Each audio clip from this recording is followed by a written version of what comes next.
Good morning, students. My name is Gunjan Sharma, and we're gonna do the NCRT exemplar of chapter number 2 of class 12, that is sexual reproduction in flowering plants. आप left screen पे देख सकते हैं NCERT exemplar के सारे questions दिए हुए हैं. ठीक है, तो हमने multiple choice questions very short कर लिया था. Now we gonna do short answer type questions. Short answer type questions में भी we have done till question number 4. Okay, question number 4 तक हम कर लिए थे. तो now let's do from question number 5. Yes, तो क्वेश्चन नंबर 5 बोलता है in the given diagram write the names of the parts shown with lines. ये डायग्राम दे रखा है और इस डायग्राम में लाइंस कुछ दे रखी हैं. ठीक है, तो क्वेश्चन ने बोला है कि इन नेम्स लिखने हैं जहां जहां पे लाइंस दी हुई है. तो सबसे पहले आइडेंटिफाई कि ये डायग्राम किस चीज का है. Can you identify? Yes, so this diagram of monocotyledonous seed. ठीक है, monocotyledonous seed का डायग्राम है ये. एंड इस डायग्राम के अंदर जहां जहां लाइन से रखी है वहां आके हम लेबलिंग करेंगे. तो लेट्स डू लेबलिंग. ओके, सबसे पहले the diagram is of the monocotyledonous seed and सबसे पहला जो ए है, ठीक है, हम ABCD नाम दे देते हैं जहां जहां पूछा है. तो सबसे जो पहला पूछा गया है आपको लेबलिंग, वो है आपकी स्कूटेलम, जो सबसे ऊपर यहाँ पे आपको दिख रही है ना क्वेश्चन में. This is called scutellum. तो स्कूटेलम क्या होता है? Scutellum is that part of the monocotyledonous seed जो फूड रिजर्व करता है. ठीक है, it helps in reservation of food, जो आगे जाके न्यूट्रिएंट ऑफ सीड में यूजफुल होता है. ठीक है, तो monocot embryo shows the presence of single cotyledon that is called scutellum. हमारे मोनोकॉट के अंदर सिंगल कॉटिलेडन होता है ना, एंड उस सिंगल कॉटिलेडन का नाम ही क्या है? स्कूटेलम है. What is the name? Scutellum is the name. Okay, dicotyledonous में हम इसको बोलते हैं कॉटिलेडन ओनली, एंड मोनोकॉटिलेडनस में इसका नाम होता है स्कूटेलम. तो that is the thing. Then नीचे चलेंगे. नीचे दिया है जो आपको इस क्वेश्चन में सेकंड नंबर पे लेबलिंग दी है, जो स्कूटेलम के जस्ट अंदर जाके ही थोड़ा सा डार्क ग्रीन कलर का एरिया है, उसका नाम होता है कॉलियोप्टाइल. क्या नाम होता है? कॉलियोप्टाइल होता है. ठीक है, कॉलियोप्टाइल एक शीथ होती है. Coleoptile is just the sheath and this sheath is helpful. This sheath is helpful for protection of the plumule. Okay, तो प्रोटेक्शन ऑफ द कॉटिलेडन और अंदर जो प्ल्यूम्यूल है उसकी प्रोटेक्शन के लिए जो बाहर की शीट होती है, उस शीट का नाम होता है कॉलियोप्टाइल. और वही यहाँ पे डायग्राम में पूछी गई है जो सेकंड नंबर पे दिखा रखी है. That is called the sheet. Now next labelling जो आपको डायग्राम में अंदर की तरफ थर्ड वाली लेबलिंग दी हुई है ना, देखिए जब भी मोनोकोटिलेडोनस का डायग्राम आएगा तो आपको एक एक वर्ड, एक एक लेबलिंग याद करके जानी है. पूरा का पूरा डायग्राम आपकी एनसीईआरटी में दे रखा है विद ऑल द लेबलिंग. तो एनसीईआरटी में मेंशन किया गया है कि अंदर और मिड में शूट एपेक्स होता है. तो थर्ड लेबलिंग आपकी होगी शूट एपेक्स की. Okay, shoot apex. तो शूट एपेक्स क्या होता है? The terminal and of the epicotyl.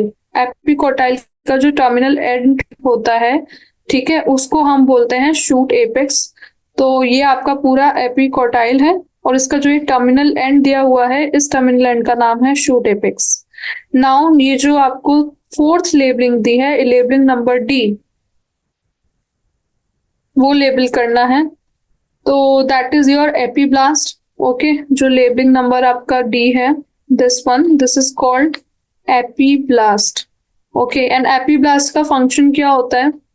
Epiblast of the monocot embryo एक रेसिड्यू है सेकंड कॉटिलेडन का. मतलब आइडियली 2 कॉटिलेडन होने चाहिए थे, डाइकोट होना चाहिए था. ठीक है, 2 कॉटिलेडन. लेकिन मोनोकॉट के अंदर क्या होता है, ये जो 1 कॉटिलेडन होता है ना, ये डिजेनरेट कर जाता है और दूसरा वाला ही बड़ा बन जाता है. तो डिजेनरेटिंग के बाद क्या होता है, एक बड़ा सा कॉटिलेडन बचता है और उसके साइड में एक छोटे सी स्पेस होती है दूसरे कॉटिलेडन का, जिसका कोई रेसिड्यू अगर बच गया फर्स्ट कॉटिलेडन का उसके डिजेनरेशन के बाद, तो वो रेसिड्यू को हम बोलते हैं एपीब्लास्ट. क्या बोलते हैं? एपीब्लास्ट बोलते हैं. और जो बड़ा सा कॉटिलेडन, जो सिंगल कॉटिलेडन है, that is called scutellum. Okay, जो मैं पहले भी बता चुकी हूँ. नाउ हमारी 4 लेबलिंग हो गई है, लास्ट में हमें 3 लाइंस और दी गई है नीचे। अगर हम देखेंगे डायग्राम के, हमें तीनों को लेबल करना है कि क्या है। तो let's label all of it. Okay, तो नीचे ये वाला जो पार्ट है आपका, सबसे नीचे वाला पार्ट, इसको हम बोलते हैं कॉलियोराइजा। ओके, कॉलियोराइजा के जस्ट ऊपर वाला जो पार्ट होता है ये, that is called root cap. ठीक है, एंड रूट कैप के जस्ट ऊपर वाला पार्ट होता है रेडिकल। तो बेसिकली नीचे वाले पार्ट से रूट निकलती हैं आपकी प्लांट की, जो जब भी सीड को हम उगाते हैं मिट्टी में डाल के, तो इस वाले पार्ट से तो ऊपर स्टेम जाता है, शूट जाता है, और इस वाले पार्ट से नीचे आपकी रूट्स निकलती हैं। तो रूट की जो कवरिंग होती है, रेडिकल को कवर करने के लिए एक शीट होती है जिसका नाम है कॉलियोराइजा, और वहां पे आपके एपी कॉन्टाइल को कवरिंग करने के लिए जो शीट थी उसका नाम हमने बोला था कॉलियोटाइल, और नीचे होता है कॉलियोराइजा। कॉलियोराइजा की जस्ट नीचे होता है आपका रूट कैप। ठीक है, और रूट कैप के जस्ट नीचे होता है रेडिकल। रेडिकल ही आगे जाके ग्रो करेगा और उसके ऊपर एक रूट कैप लगी रहती है। तो ये आपकी 3 लेबलिंग नीचे की है और ऊपर की ये सारी लेबलिंग है। तो इनके फंक्शन भी अगर हम देखें तो I have mention all the functions. Okay, तो आपका जो लोअर एंड होता है एम्ब्रियोनल एक्सिस का, उसमें रेडिकल होता है या फिर रूट कैप होता है जो रूट सिस्टम को आगे राइज करता है। तो वो तो मैंने आपको बता ही दिया कि वो रूट सिस्टम को राइज करेगा। एंड देन रूट कैप के ऊपर एक शीथ होती है। ठीक है, रूट कैप एक शीथ होती है जो रूट टिप को प्रिजर्व, मतलब कि प्रोटेक्ट करती है। रूट कैप क्या होता है? रूट कैप बेसिकली एक शीथ होता है जो आपके रेडिकल को प्रिजर्व करेगी, and radical is the root tip. ठीक है, तो इसको हम शीथ बोलेंगे। एंड कॉलियोराइजा को क्या बोलेंगे? कॉलियोराइजा क्या होता है ना, कॉलियोराइजा भी एक शीथ होती है जो आपकी रूट कैप को प्रिजर्व करेंगी। The lower end of the embryonal axis consist of radicle और root tip and root cap which are covered by protective sheath called coleorhiza. तो that is another sheath. So I hope this diagram is clear with all the functions of the labeling. Now next question, question number 6. Question number 6 है कि what is polyembryony and how it can be commercially exploited. Polyembryony क्या होता है और इसको हम commercially कैसे exploit कर सकते हैं, ये जानना है। ठीक है, तो polyembryony पहले हम समझते हैं definition से कि क्या है polyembryony. So देखिए, the polyembryony refers to the development of more than one embryo. पोली का मतलब क्या होता है? पोली का नंबर होता है मैनी, मोर देन वन। ठीक है, पोली का मतलब है मोर देन वन। ठीक है, एंड एम्ब्रियोनी मतलब एम्ब्रियो। तो मोर देन वन एम्ब्रियो का बनना। ठीक है, मोर देन वन एम्ब्रियो का बनना, that is only called polyembryony. Okay, development of more than one embryo from a single seed. एक सीड अगर मोर देन वन एम्ब्रियो को जन्म दे रहा है, डेवलप कर रहा है, तो that is called polyembryony. और ये कौन कौन से प्लांट्स में मोस्टली ऑब्जर्व किया जाता है? जैसे मैंगो हो गया, सिट्रस फ्रूट्स हो गए। सिट्रस फ्रूट्स में क्या क्या आता है? सिट्रस फ्रूट्स में आएंगे, देखो आपके ऑरेंज। ठीक है, आप ऑरेंज लिख के आ सकते हो इसके एग्जाम्पल में, ऑरेंज आएगा। सिट्रस फ्रूट्स में आपका ये भी आएगा, लेमन भी आएगा, मौसम्बी आता है। तो ये सारे के सारे सिट्रस फ्रूट्स होते हैं जिनके अंदर पॉलीएम्ब्रियोनी देखी जाती है। मैंगो के अंदर देखी जाती है। तो क्वेश्चन पूछा है कि व्हाट इज पॉलीएम्ब्रियोनी। पॉलीएम्ब्रियोनी को आप ऐसे डिफाइन कर देना। डायग्राम एक बनाना चाहो तो ये डायग्राम आप बना के आ सकते हो। पॉलीएम्ब्रियोनी में किया कैसे जाता है? सिंगल एम्ब्रियो सेक के अंदर ही embryos more than one produce किए जाते हैं। सिंगल एम्ब्रियो सेक होता है। ठीक है, और सिंगल एम्ब्रियो सेक के अंदर प्रोडक्शन होता है एम्ब्रियोस के, बहुत सारे एम्ब्रियोस प्रोड्यूस किए जाते हैं। तो देखिए, ये पूरा एम्ब्रियोनिक मास है आपका, जो इस पूरे डायग्राम में बीच में गोला गोला आपको दिख रहा है ना, ये एम्ब्रियोस है। ठीक है, एंड ये जो नीचे है, जितने भी आपको हाईलाइट कर रखे हैं, डार्क ब्लू नहीं लाइट ब्लू है, वो सारे एम्ब्रियोस हैं। तो यू कैन सी ये पूरा एम्ब्रियोस है और इसके अंदर कितने सारे एम्ब्रियोस हैं। तो that's how polyembryony occur. And किसी किसी प्लांट में ये नेचुरली होता है, किसी किसी में हम इंड्यूस करते हैं। नेचुरली मैंने बताया कि ये मैंगो में होता है और सिट्रस फ्रूट्स में होता है। ठीक है, लेकिन इसको हम खुद ह्यूमन अपने हाथों से आर्टिफिशियली करके इसका फायदा भी उठा सकता है। कैसे उठाएगा आप ही समझिए। अगर बहुत ज्यादा आपके पॉली एम्ब्रियोनी अगर हुई, पॉली एम्ब्रियोनी से क्या सबसे मेजर फायदा होगा कि एक ही प्लांट में आपको बहुत सारे फ्रूट्स मिल सकते हैं। ये प्लांट है, इसमें बहुत सारे आपको फ्रूट्स मिल सकते हैं। ठीक है, जितने ज्यादा एम्ब्रियो होंगे उतने ज्यादा फ्रूट्स होंगे। तो हमें कमर्शियली अगर फ्रूट्स को प्रोड्यूस करना है, ठीक है, हमारे ह्यूमन यूज के लिए, तो तब वहां पे पॉली एम्ब्रियोनी का यूज आता है। ठीक है, इसलिए आर्टिफिशियली किया जाता है। तो जो सेकंड क्वेश्चन इसमें पूछा है कि how it can be commercially exploited, तो उसका आंसर यही है कि पॉली एम्ब्रियोनी बहुत तरीकों से एक्सप्लॉइट किया जाता है। पहला तरीका यह है कि parent plant with desired genetic characteristics. Desired genetic characteristics क्या होती हैं? जैसे गुड यील्ड, मतलब हाई अमाउंट में अच्छा क्वालिटी का फ्रूट लग रहा हो, ठीक है, और वो खराब ना निकल रहा हो, उसको कोई बीमारी ना हो, उसको खा के हमें इन्फेक्शन ना हो। तो ऐसा प्लांट जिसके अंदर सारी अच्छी खूबियां हैं, उस प्लांट को चुना जाता है, प्लांट को ब्रीड किया जाता है, जिससे प्लांट एक बहुत सारे क्लोन बना सके अपने, मतलब उसके जैसे और प्लांट उगाए जाए। ठीक है, और पॉली एम्ब्रियोनी में क्या होगा, कम मेहनत में ज्यादा प्लांट्स उग जाएंगे। आपको बार बार फर्टिलाइजेशन नहीं कराना पड़ेगा। एक ही फर्टिलाइजेशन में बहुत सारे प्लांट्स उग सकते हैं, more than one, many plants. Okay, तो that is the first use of polyembryony. Second, since many embryos are present, the probability of viable seedling increases. Therefore, the plant breeder is assured of the next generation, reducing the cost of production. तो सबसे बड़ा impact पड़ेगा coast of production में। एक ही बारी में बहुत सारे प्लांट्स प्रोड्यूस हो रहे हैं, आपको बार बार नहीं करना पड़ रहा है प्रोड्यूस, इसलिए जो कॉस्ट जाएगी प्रोडक्शन की वो भी लो हो जाएगी। लो कॉस्ट में आपको ज्यादा चीज मिल रहा है। ठीक है, मतलब ऐसा है कि जो चीज 10 रुपए की 10 मिलती थी, वो अब 10 रुपए में आपको 50 मिल रही है। तो कॉस्ट कम हो गया। तो ऐसे कमर्शियली हम एक्सप्लॉइट कर सकते हैं, एक प्रोडक्शन ज्यादा होगा और कॉस्ट कम होगी। ठीक है, तो that is the commercial use of poly embryony.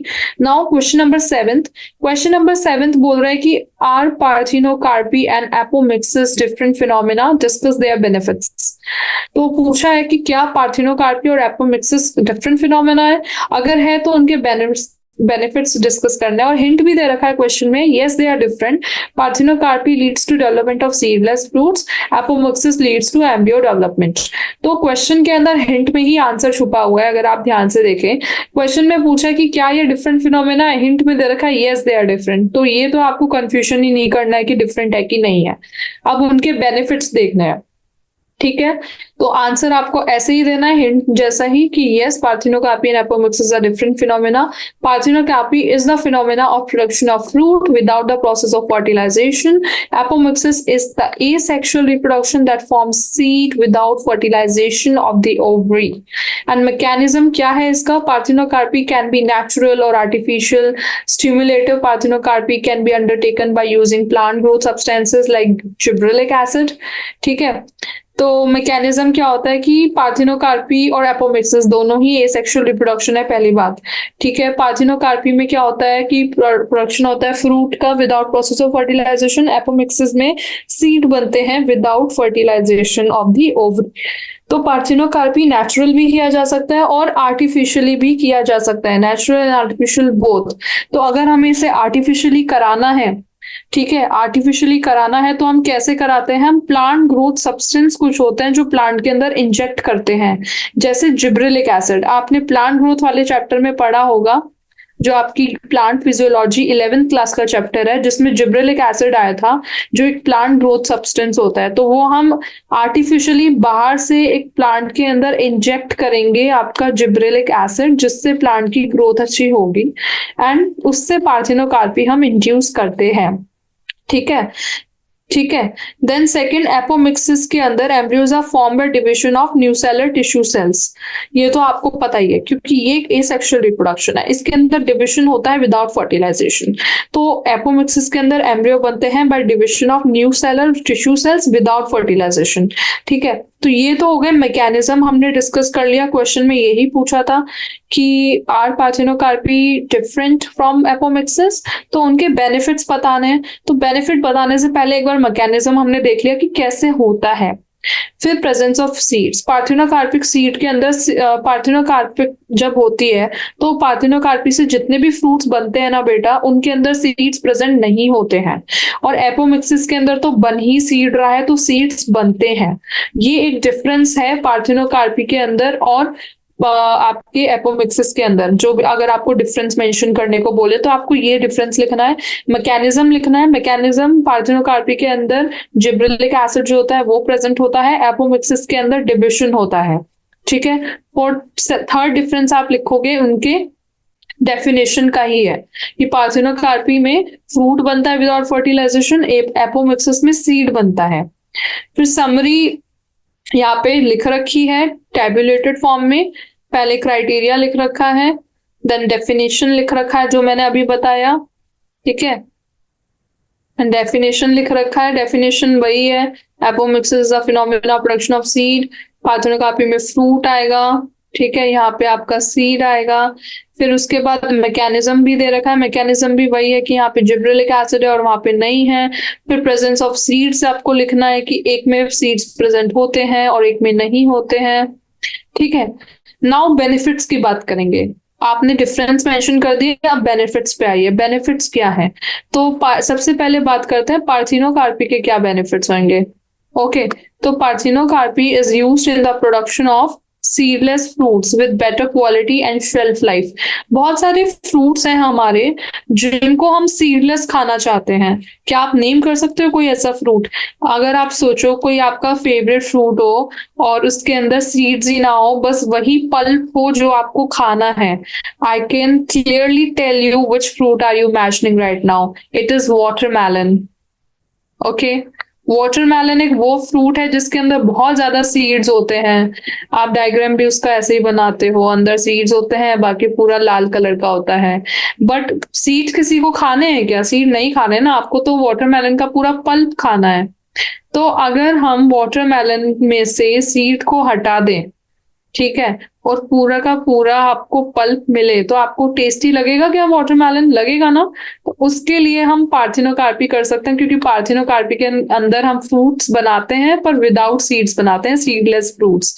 तो ये एक बेनिफिट है पार्थिनोकार्पी का कि हम सीडलेस फ्रूट बनाएंगे with better quality and shelf life. Second benefit की पार्थिनोकार्पी हेल्प करता है फ्रूट फॉर्मेशन में by flowers which are difficult to pollinate. तो अगर कोई फ्लावर है जिनके अंदर पॉलिनेशन बहुत डिफिकल्ट है, तो वहां पे पार्थिनोकार्पी हेल्प करेगा उस विदाउट पॉलिनेशन उस फ्लावर के फ्रूट बनाने में।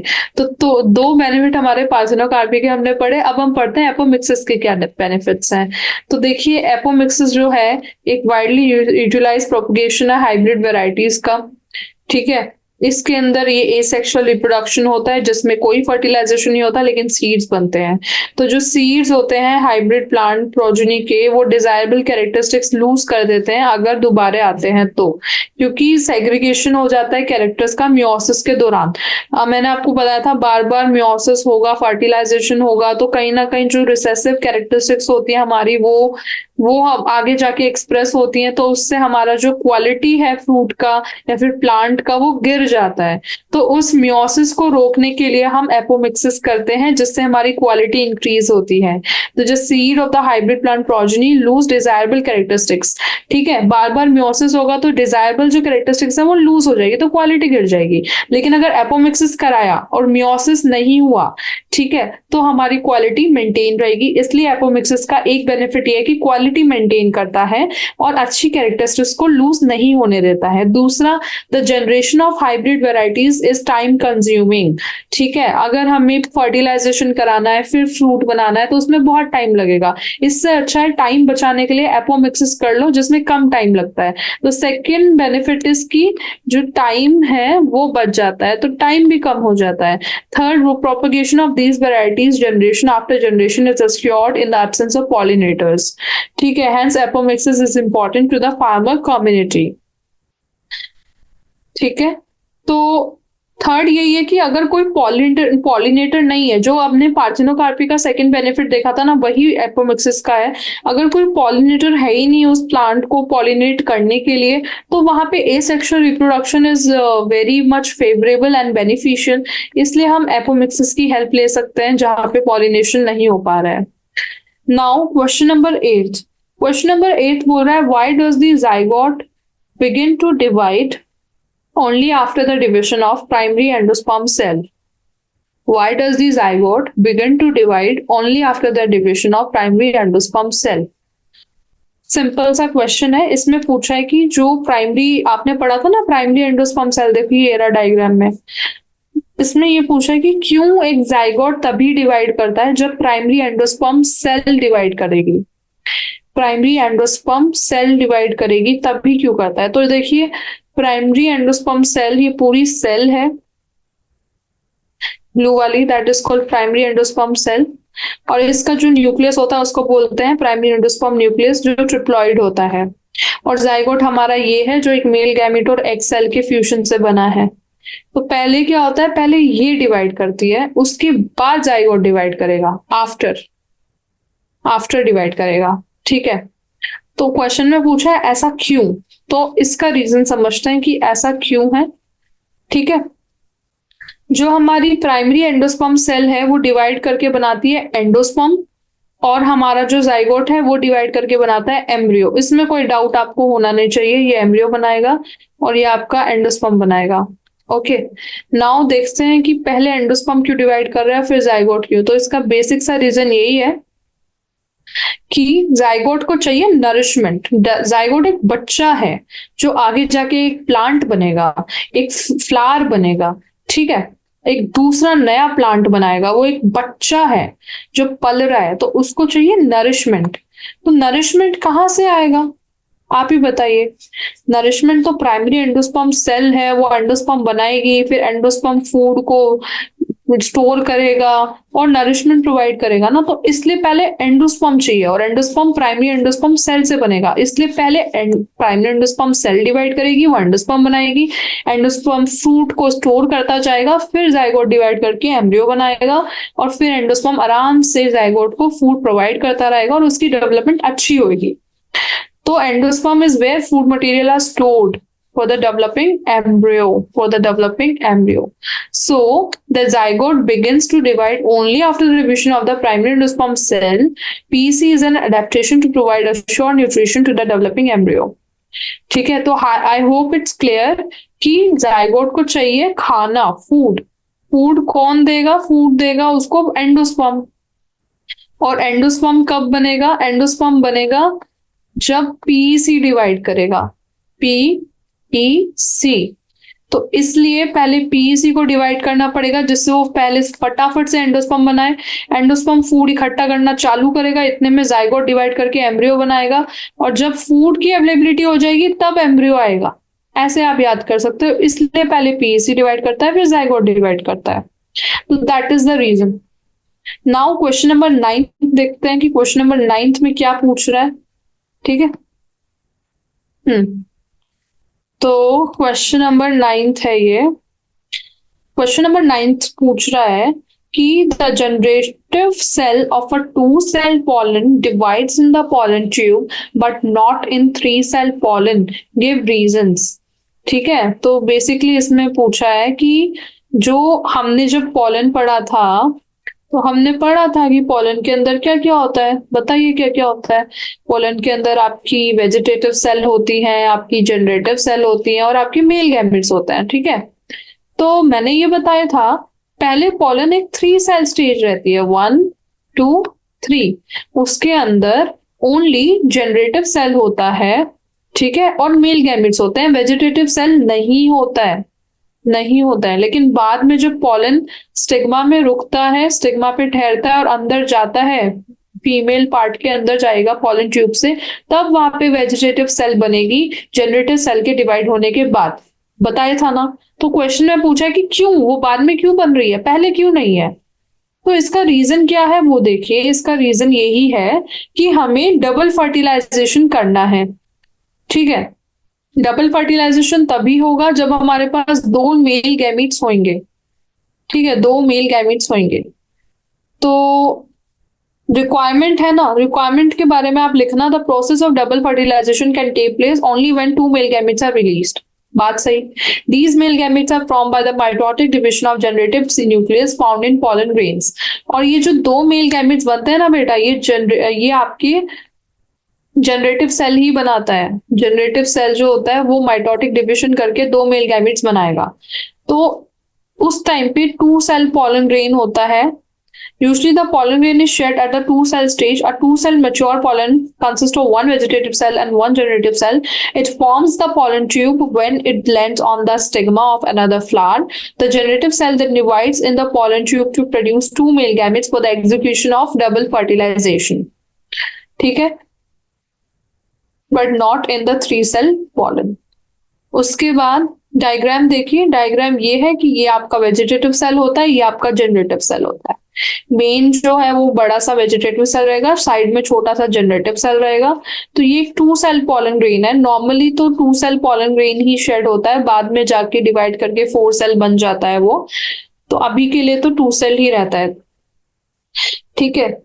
तो generative cell of two cell pollen divides in the pollen tube but not in three cell pollen। Give reasons. उसके बाद थ्री सेल pollen grain में क्या क्या रहेगा? In some species pollen grain are shed off at the three cell stage. तो the pollen grain contains one vegetative cell, two male gametes। The male gamete are formed by the mitotic division of the generative cell. As two male gametes are already present for double fertilization, generative cell don't divide in the pollen tube। Okay, तो reason यही है कि पहले से तीन sales हैं आपके pollen के अंदर, दो तो मेल गैमीट्स हैं और एक वेजिट आपका जनरेटिव सेल है। तो ये जो दो मेल गैमीट्स हैं ये जाके डबल फर्टिलाइजेशन कर देंगे, ठीक है। तो एक और आपको सेल की जरूरत ही नहीं है अभी, ठीक है। आपको कोई और सेल की जरूरत नहीं है, तो वो बाद में भी डिवाइड हो सकती है ना।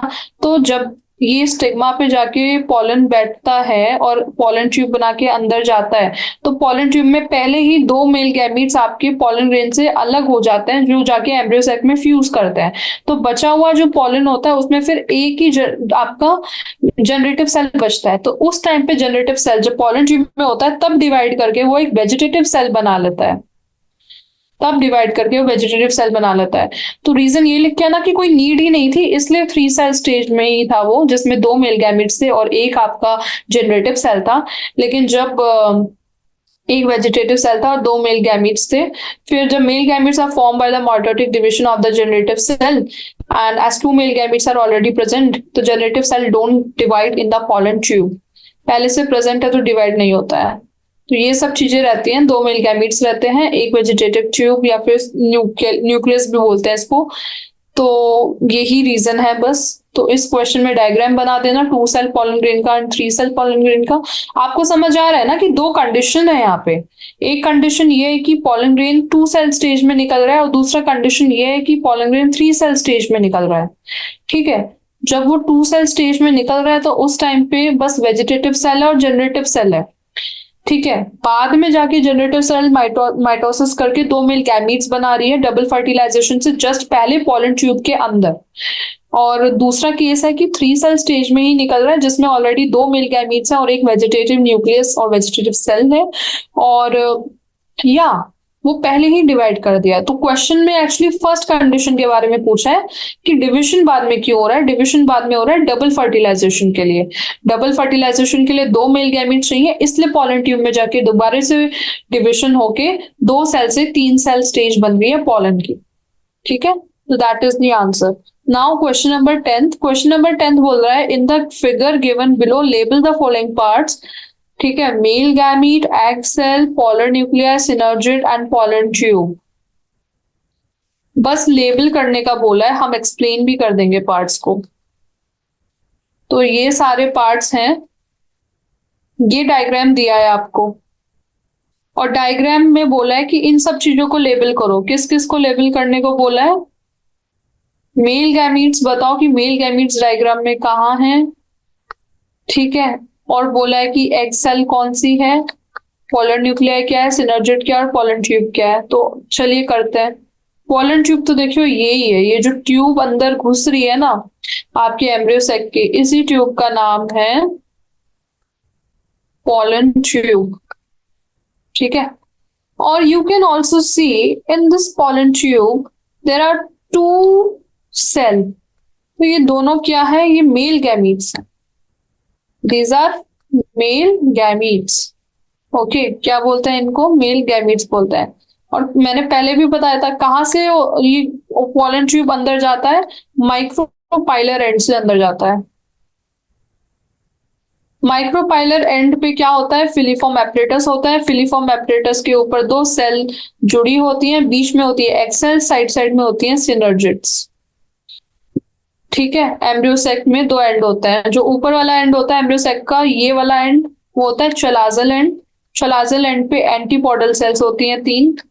ठीक है, और बीच में होता है polar nuclei.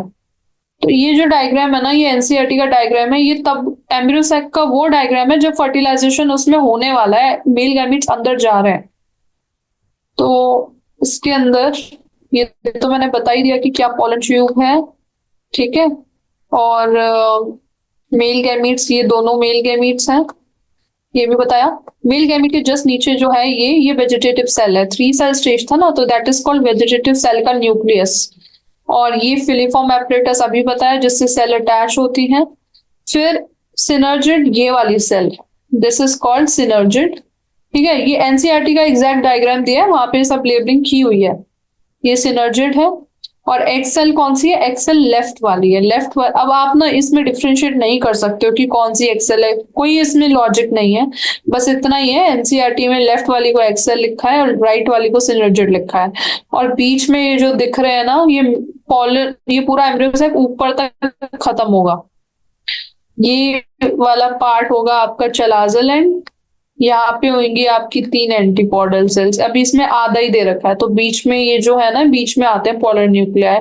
That is called polar nuclei. और पोलर न्यूक्लियाई सेंट्रल सेल के न्यूक्लियाई होता है. तो ये सेंट्रल सेल है पूरा, जो लंबा सा होता है. और बाहर होती है प्लाज्मा मेम्ब्रेन एम्ब्रियोसेक के. तो सारा लेबलिंग मैंने आपको बता दिया है. Now let's go to long answer type questions. तो देखिए, लॉन्ग आंसर टाइप क्वेश्चंस आपको यहाँ 5 दे रखे हैं. पांचों में हमें डिटेल में बात करनी है.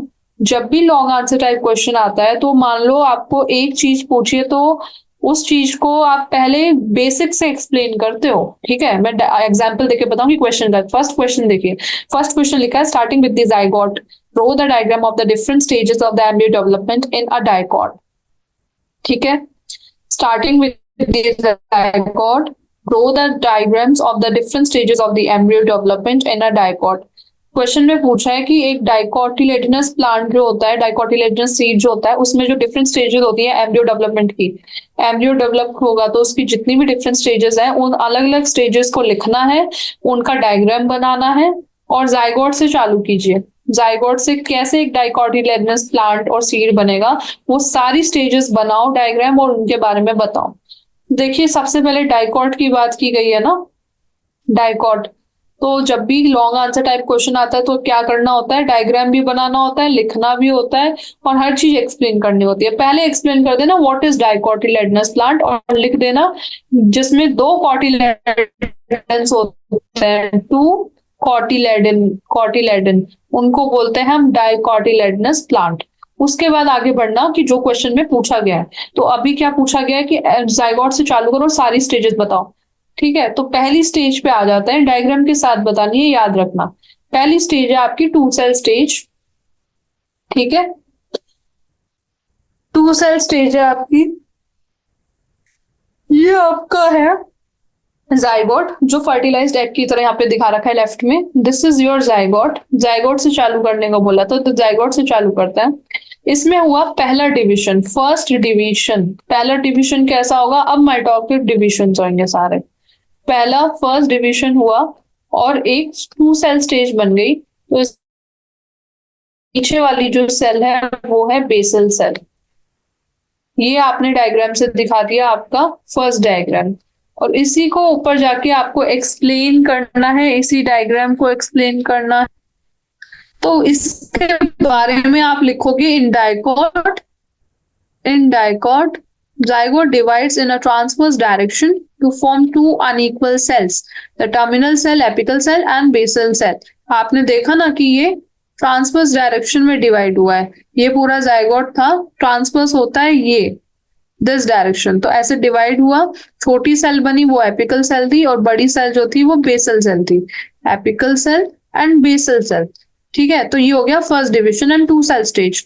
उसके बाद में जब डिवीजन होता जाता है तो जो बेसल सेल है वो एक सस्पेंसर सेल बन जाती है और जो एपिकल सेल है वो एम्ब्रियो बनाता है। जो एपिकल सेल आपको बनी ना, ये आगे जाके एम्ब्रियो बनाएगा। ठीक है, और जो नीचे वाली जो आपकी बेसल सेल थी ये सस्पेंसर सेल बन जाएगी, सस्पेंसर सेल। अब इसका आगे कोई डिविजन नहीं होने वाला है। नाउ थ्री सेल स्टेज आएगा, tetrad stage, sorry three cell नहीं, टेट्राड फोर सेल स्टेज आएगा। तो इसमें क्या होगा, देखिए जैसे आप देख सकते हैं, ये जो बेसल सेल था इसका कोई डिविजन नहीं हुआ, ये आपका बन गया सस्पेंसर सेल, सस्पेंड हो गया। ठीक है, ये आपका पूरा बेसल सेल। जो एपिकल सेल था उसका ये पूरा डिविजन हुआ। ठीक है, सबसे पहले इसने बनाया टेट्राड स्टेज जिसमें चार सेल आई। उसके बाद इसका बना ग्लोबुलर स्टेज जिसमें ये चार सेल भी डिवाइड करके गोले जैसे बन गई। यही आगे जाके एम्ब्रियो बनाएगा, एम्ब्रियो है ये। तो ये देखिए, globular shape embryo, the terminal cell divides by the vertical division forming four cell shaped embryo, tetrad shape embryo. तो ये जो टर्मिनल एपिकल सेल थी ये वर्टिकली डिवीजन हुआ। इसमें वर्टिकल कैसा होता है, ये जैसे सेल होती है इसमें वर्टिकल ऐसा डिवीजन हुआ। ठीक है, दोबारा दो बार हुआ, तो दो बार डिवीजन हुआ तो टेट्राड स्टेज बना। टेट्राड स्टेज में और वर्टिकल डिवीजन हुए तो ग्लोबुलर बना। ग्लोबुलर में बहुत सारे सेल्स आ गई। तो ये पूरा एम्ब्रियो का डेवलपमेंट चल रहा है। तो पहला तो octant stage, now each of the four cell divide transversely. तो पहला वर्टिकल डिवीजन हुआ, दूसरा ट्रांसवर्स डिवीजन हुआ। सॉरी, पहले होगा फर्स्ट डिवीजन होगा वर्टिकल डिवीजन जब टेट्राड बनेगा, और जब टेट्राड बन जाएगा उसमें होंगे ट्रांसवर्स डिवीजन। ट्रांसवर्स डिवीजन से बनेगा आपका ग्लोबुलर स्टेज। तो ये आपको मेंशन करना है, ग्लोबुलर एम्ब्रियो स्टेज एंड आपका ऑक्टेन टेट्राड्स। इस चीज को मेंशन करने के बाद हम आगे बढ़ेंगे और आगे आएगा अब हार्ट शेप एम्ब्रियो। अब ग्लोबुलर से टर्न ले लिया उसने हार्ट शेप में, ये ग्लोबुलर था, अब ग्लोबुलर से वो बना हार्ट शेप में। ठीक है, हार्ट शेप में आपके दो कॉटिलेडन्स डिवाइड होने लग गए। ये हो गया एक कॉटिलेडन, ये हो गया दूसरा कॉटिलेडन, और बीच में आया आपका शूट एक्सिस। शॉर्ट नहीं है, शूट है, this is called shoot axis.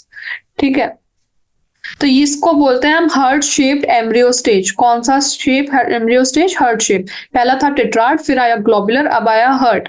उसको डिफाइन करोगे फिर आप, तो इसके अंदर आउटर 8 सेल जो थे वो एपिडर्मिस बना लिए, inner 8 cell cotyledon, hypocotyl and plumule बनाए। सस्पेंसर सेल तो टर्मिनल फॉर्म हाइपोफाइसिस बनाया।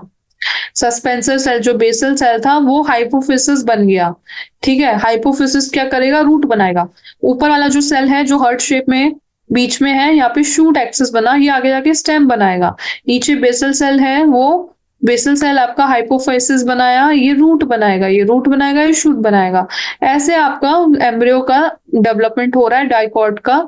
देन मेच्योर एम्ब्रियो बना, last stage. Last stage is your mature embryo. ये सिलेंड्रिकल थोड़ा सा पोर्शन होता है जो बीच में टिल्ट होता है, यू कैन सी एक पूरा सिलेंड्रिकल पोर्शन है जो बीच में टिल्ट हो रखा है, ये ऐसे। तो ये पूरे आपके दो कॉटिलेडन बन गए जिनमें बीच में देखो स्पेस भी दे रखा है। This is one cotyledon, this is another cotyledon, तो टू कॉटिलेडन तो मतलब dicot.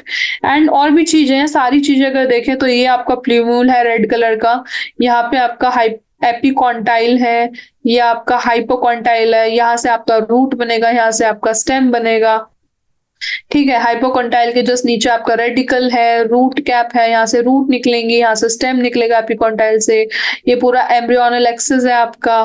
That is the main mature embryo diagram within the seed के अंदर। तो इसको एक्सप्लेन करोगे तो बोलोगे the cylindrical portion below the level of the cotyledon is hypocotyl and that terminates at its lower end in the radical or root tip. The root tip is covered with a root cap and the portion of the embryonic axis above the level of cotyledon is the epicotyle that terminates with a plumule or stem tip. तो stem tip और root tip, epicotyle में stem tip and hypocotyle में root tip. ठीक है, और ये आपका final diagram है जो एनसीईआरटी में दे रखा है। पहला फर्टिलाइज्ड एम्ब्रियो सैक ऐसा दिखेगा, ये बना देना। फिर बनाना जाइगोट, जाइगोट ऐसे दिखेंगे। फिर बनाना ग्लोबुलर एम्ब्रियो। ठीक है, जाइगोट में टू सेल स्टेज है, ये आपका हो गया बेसल सेल और छोटा वाला हो गया आपका एपिकल सेल। ये बेसल सेल हो गया, ठीक है, और छोटा वाला आपका हो गया एपिकल सेल। एपिकल सेल में अब देखो ये ग्लोबुलर स्टेज दिखा रखा है एम्ब्रियो का, ठीक है, और बेसल सेल तो सस्पेंसर सेल बन गया है। यहाँ पे लिखा भी है, इसको सस्पेंसर बोला गया, ये पूरा बेसल सेल सस्पेंसर सेल है। नीचे अब हार्ट शेप एम्ब्रियो बन गया है।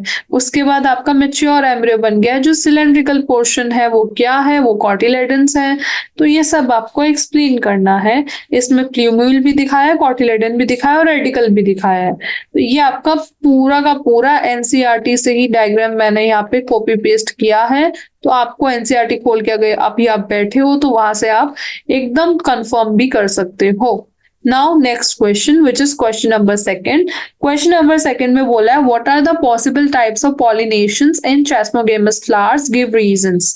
तो देखो चेस्मोगेमस फ्लावर्स क्या होते हैं बेटा। चेस्मोगेमस फ्लावर्स देखो पहले डायग्राम में जो दे रखा है वो चेस्मोगेमस फ्लावर्स है। इनके अंदर इनका फीमेल पार्ट, ये देखिए इसके अंदर ये है इनका फीमेल पार्ट। ये फीमेल पार्ट इनका एक्सपोज्ड होता है, ये स्टिग्मा है, ठीक है, ये इसका स्टिग्मा है, ये खुला होता है, ये एक्सपोज्ड होता है, ठीक है। और ये जो है एंथर है, एंथर हो गया इसका मेल पार्ट। तो मेल पार्ट और फीमेल पार्ट एक्सपोज्ड है एनवायरनमेंट में, इसको बोलते हैं हम चेस्मोगेमस फ्लावर। क्लिस्टोगेमस फ्लावर क्या होता है। क्लिस्टोगेमस फ्लावर है जैसे ये बंद फ्लावर है, इसमें क्या मेल फीमेल सब अंदर है। ये जो फ्लावर है देखो ये वाला फ्लावर ये बंद पड़ा है, तो that is called cleistogamous flower. ये रूट के अंदर है, ठीक है, रूट से निकाल के दिखाए गए, खुले ही नहीं है। तो ये बेसिक डिफरेंस है। अब क्वेश्चन में पूछा है कि ये जो चेस्मोगेमस फ्लावर है ना, ये जो चेस्मोगेमस फ्लावर है, इस फ्लावर के अंदर कौन कौन से आपके हो जाते हैं पॉलिनेशन। इस फ्लावर के अंदर कौन कौन सा पॉलिनेशन होता है, तो उन सब पॉलिनेशन को डिफाइन करना है। तो आप ही सोच के बताइए, जब इसका फीमेल मेल पार्ट और फीमेल पार्ट दोनों ही एक्सपोज्ड है, ओपन है, तो कौन कौन से नहीं होंगे, सारे ही हो जाएंगे ना। एक तो यही होगा कि इसी का मेल पार्ट का पॉलन इसी के स्टिग्मा पे जा पे रुके, जिसको हम बोलते हैं ऑटोगेमी। क्या बोलते हैं, ऑटोगेमी बोलते हैं। एक तो ऑटोगेमी हो जाएगा इसमें, ठीक है। दूसरा ये कि सेम प्लांट है, सेम प्लांट में मान लो यहाँ कोई फ्लावर है, इस फ्लावर का पॉलन इस फ्लावर के स्टिग्मा पे जाके रुके, तो दैट इज कॉल्ड जिटोनोगेमी। इनके बीच में फर्टिलाइजेशन हुआ तो जिटोनोगेमी भी हो जाएगा इसमें। और दूसरा ये है कि ये एक फ्लावर, ये एक प्लांट है, इसके साइड में एक और प्लांट है जिसका सब एक्सपोज है, जिसपे चेस्मोगेमस फ्लावर लगे हुए हैं, ठीक है। तो ये जो प्लांट है इसका पॉलन ग्रेन दूसरे प्लांट का इस प्लांट के स्टिग्मा पे आके जाके पॉलिनेट करे, तो उसको बोलेंगे जेनोगेमी। तो जेनोगेमी भी इस पे पॉसिबल होता है, जेनो, ठीक है। तो यही मैंने आंसर में लिखा है लैंग्वेज में, देखिए लैंग्वेज में यही लिखा गया है कि इसके अंदर क्या होता है, टाइप्स ऑफ पॉसिबल पॉलिनेशन सारे होते हैं। पहला autogamy. Autogamy is the type of pollination that occurs when pollen grains are transferred from anther to the stigma of the same flower, ठीक है। जिटोनोगेमी में के अंदर सेम प्लांट होता है पर दूसरा फ्लावर होता है। जीनोगेमी के अंदर क्या होता है, डिफरेंट प्लांट होता है, डिफरेंट फ्लावर होता है। तो रीजन क्या है, since the reproductive parts of the chasmogamous flower are accessible and expose to environment, expose लिख के आना, ठीक है, expose to environment, all three modes of pollination are possible. सारे तीनों के तीनों पॉसिबल है। कौन कौन से, autogamy, geitonogamy and xenogamy.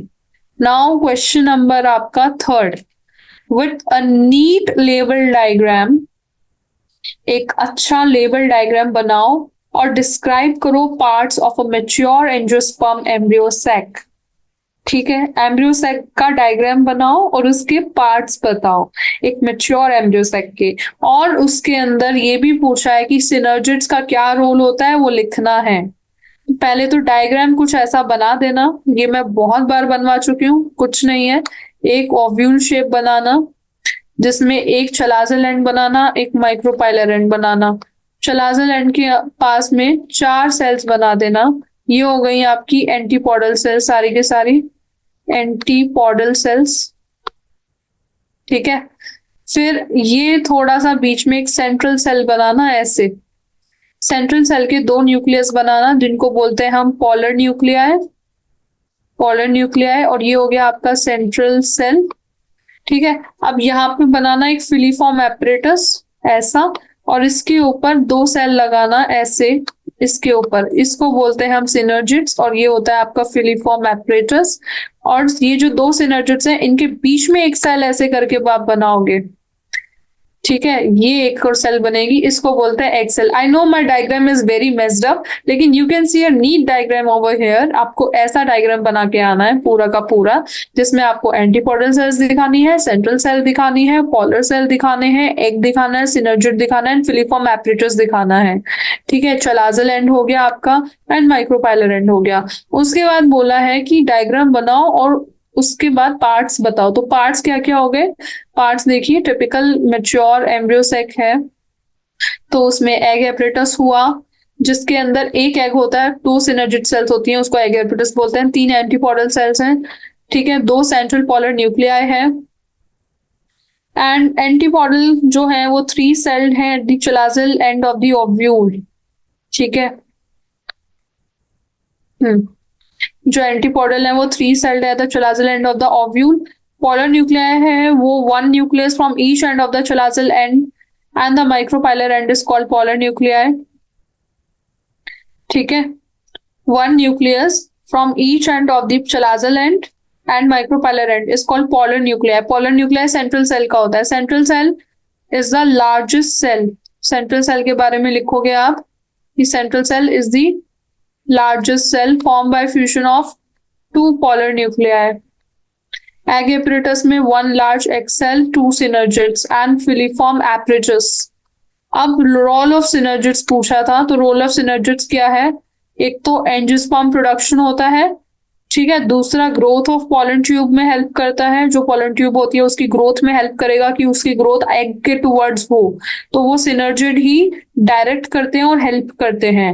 And for angiosperm production में भी इसका हेल्प है, एंजियोस्पर्म प्रोडक्शन में भी हेल्प है इसका। ओके, एंड या लास्ट इसका जो हेल्प है वो, लास्ट हेल्प अगर देखें हम इसका, तो लास्ट हेल्प क्या है?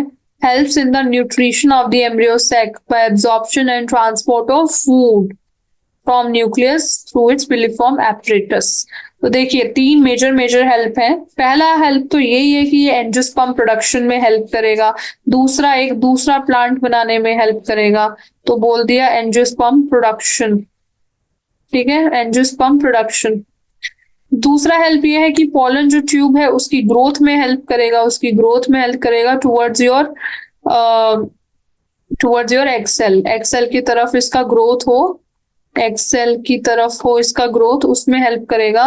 देन थर्ड है nutrition of the embryo sac, जो भी न्यूट्रिशन है by absorption and transport of food, वो भी सिनर्जिड सेल्स ही हेल्प करती हैं। तो ये तीन मोटे मोटे फीचर्स हैं जो आपको सिनर्जिड सेल के लिख के आने हैं, सारे पार्ट्स एक्सप्लेन करने हैं और ये डायग्राम बना के लाना है। ठीक है, now question number fourth. Question number fourth जो है वो दे रखा है, draw the diagram of microsporangium and label its wall layers, write briefly on the role of endothecium. Microsporangium का डायग्राम बनाना है, उसकी वॉल लेयर्स को लेबल करना है, and then we have to write briefly on the role of the endothecium. ठीक है, तो माइक्रोस्पोरेंजियम के जो डायग्राम है वो तो यही है जो पहले हमने बनाए थे। एम्ब्रियो सैक का सारा आपको स्टेज दिखाना है, ठीक है, यही डायग्राम आपको एनसीईआरटी में दिया हुआ है माइक्रोस्पोरेंजियम का। ठीक है, माइक्रोस्पोरेंजियम क्या है? माइक्रोस्पोरेंजियम एक डाइकोटिलेडोनस प्लांट है, तो उसके सीड का डायग्राम पूरा आपको ये बना के लाना है जो स्क्रीन पे आपको दिख रहा है। ठीक है, तो zygote, then globular embryo, then heart shape and then mature embryo, जिसमें प्यूम्यूल होगा, कॉटिलेडन होंगे, रेडिकल होगा एंड सस्पेंसर्स होंगे। फिर बोला है कि एंडोथीसियम का रोल बताना है। तो देखिए एंडोथीसियम जो है वो डिहाइसेंस ऑफ द एंथर में हेल्प करता है। It is a fibrous layer of cells lying below the wall of the anther in the epidermis। ठीक है, एंडोथीसियम क्या है? देखिए हमने मेल पार्ट पढ़ा था, मेल पार्ट में ये होता है फिलामेंट, ठीक है, जो नीचे से अटैच होता है। फिलामेंट के ऊपर यहाँ पे जो होते हैं ये होते हैं एंथर, और एंथर के अंदर होता है आपके पॉलन ग्रेन्स, और इस पूरे पार्ट को हम बोलते हैं क्या, स्टेमन बोलते हैं। ठीक है, तो माइक एंडोथीसियम क्या होता है, एंडोथीसियम हेल्प करता है एंथर के डिहाइसेंस में। एंथर को डिहाइसेंस क्यों करना है, जिससे पॉलन ग्रेन रिलीज हो, पॉलन ग्रेन रिलीज हो, इसलिए एंथर को डिहाइसेंस करना है। तो उसमें हेल्प कौन करेगा, एंडोथीसियम हेल्प करेगा। एंडोथीसियम क्या होता है, एक फिब्रस लेयर होती है सेल की, जो एंथर के वॉल के जस्ट नीचे होती है। अगर हम एंथर के वॉल को जूम इन करें तो ये पूरा एंथर हो गया। एंथर के वॉल के नीचे एक फिब्रस लेयर होती है। अगर इस लेयर का नाम मैं दूं तो इस लेयर को हम बोलेंगे एंडोथीसियम। क्या बोलेंगे, एंडोथीसियम। और ये वाटर को लूज करता है and maturity and contract and help in the dehiscence of the pollen sac. ठीक है, एंडोथीसियम जो है ये वाटर को लूज करेगा, एंडोथीसियम वाटर को लूज करेगा मेच्योरिटी में। और वाटर लूज करने के बाद क्या होगा ना, वो थोड़ा सा वीक पड़ जाएगा, ठीक है, फ्रेजाइल हो जाएगा, और फिर एंथर को वो डिहाइसेंस कर देगा। तो कैसे करेगा dehiscence, by losing water, by losing water. So they lose water and then it helps in dehiscence. That is called endothecium. It's just the fibrous layer present below the anther layer and helps in the dehiscence of anther. ठीक है, endothecium का ये function है। Microsporangium का अगर diagram बोले तो आपको ये डायग्राम बना के आना है। नाउ लास्ट क्वेश्चन पूछता है, embryo sacs of some apomictic species appear normal but contain diploid cells, suggest a suitable explanation for the condition. ये एपोमिक्सिस वाला क्वेश्चन देखिए बार बार आ रहा है, तो आप एपोमिक्सिस अच्छे से पढ़ के जाएंगे। ठीक है, एपोमिक्सिस पहले भी मैं बता चुकी हूं, दोबारा बताऊंगी। एपोमिक्सिस होता है एसेक्सुअल रिप्रोडक्शन, एसेक्सुअल रिप्रोडक्शन। ठीक है, इसके अंदर no fertilization and no meiosis. Okay, no meiosis. क्वेश्चन में बोला है कि जो एपोमिक्टिक वाले प्लांट के सीड्स होते हैं, एम्ब्रियो सैक्स होते हैं। मान लो एपोमिक्सिस हुआ एक एम्ब्रियो सैक में, ठीक है, एम्ब्रियो सैक में हुआ, वो आगे जाके एक प्लांट बना, और उस प्लांट का अब एक एम्ब्रियो सैक लिया और देखा तो वो एक नॉर्मली दिख रहा है एम्ब्रियो सैक, उसका उस एपोमिक्सिस प्लांट का एम्ब्रियो सैक नॉर्मल दिख रहा है, यस, लेकिन उसके अंदर डिप्लॉयड सेल्स हैं। तो ये पूछ रहा है कि ये डिप्लॉयड सेल्स क्यों है, तो उसका देखिए रीजन क्या है। बहुत ही सिंपल सा रीजन है, आप दिमाग लगाओगे आपको भी समझ आ जाएगा। पहली बात तो मियोसिस हो नहीं रहा है, तो डिप्लॉयड अगर कुछ है तो वो हैप्लॉयड में तो बदल नहीं रहा है। ठीक है, तो it avoid the process of meiosis, it avoids the process of meiosis and fertilization। ठीक है, तो पहले तो एपोमिक्सिस का डेफिनेशन आपको एक्सप्लेन करना है, development of seed without prior fertilization. It is seed not seeing, it's a mistake. Development of seed without prior fertilization is not known as apomixis, और ये कुछ फ्लावरिंग प्लांट्स में दिखता है। तो ये सेक्सुअल रिप्रोडक्शन को मिमिक करता है, पर ये है एसेक्सुअल रिप्रोडक्शन। ये अवॉइड करता है process of meiosis and fertilization and lead करता है embryo development. The offspring produce will be identical genetically. ठीक है, क्योंकि फर्टिलाइजेशन नहीं हो रहा है, सेम सेल डिवाइड कर रही हैं, तो जो भी ऑफस्प्रिंग प्रोड्यूस होंगे वो आइडेंटिकल होंगे। इसलिए क्वेश्चन का जो पहला लाइन है वो इससे जस्टिफाई हो रहा है कि इट अपीयर नॉर्मल ही अपीयर होगा, क्योंकि जेनेटिकली तो आइडेंटिकल है। और embryo sac of some apomictic species appear normal but contain diploid cell due to absence of meiotic division. पहले भी बताया था, due to absence of meiotic division at the megaspore mother cell stage. जो megaspore mother cell stage आती है ना, जो मैंने आपको बताया था, मेगास्पोर मदर सेल होती है, फिर वो डिवाइड करती है, मियोसिस करती है, ये 2n होती है, 2n से फिर मेगास्पोर्स बनते हैं जो n होते हैं, और यही मेगास्पोर आगे जाके एम्ब्रियो सैक बनाते हैं। ठीक है, तो एक्चुअली एमएमसी से जब मियोसिस होके मेगास्पोर बनना था तो एक मियोसिस होना था, और एपोमिक्सिस के अंदर ये मियोसिस नहीं हो पाता है, इसलिए जो आपकी मेगास्पोर रहती हैं वो भी 2n रह जाती है, और जो एम्ब्रियो सैक है वो भी 2n रह जाता है। ठीक है, तो इसलिए megaspore mother cell has a diploid nucleus so that it undergoes mitosis to all the resulting nuclei and cells will be diploid. तो फिर मियोसिस नहीं होगा तो माइटोसिस होगा और मेगास्पोर मदर सेल आगे जाके एम्ब्रियो सेल बनाएगी जो दोबारा 2n ही रहेंगी। तो दैट इज द रीजन कि क्यों एपोमिक्सिस में एम्ब्रियो सेल आपका डिप्लॉयड रहता है। और डायग्राम आप ये बना के आ जाना, ठीक है। ये आपका पूरा एपोमिक्टिक एम्ब्रियो सेल का डायग्राम है जिसके अंदर 2n वाली सेल है, बीच में एक एक्स सेल है और ये आपका न्यू सेलर एम्ब्रियो है। ये डायग्राम आप बना के आ सकते हो एक एपोमिक्सिस एम्ब्रियो सेल का, ठीक है। So thank you so much. This chapter has been completed. Now we will do next chapter, that is human reproduction, in tomorrow's lecture. Thank you.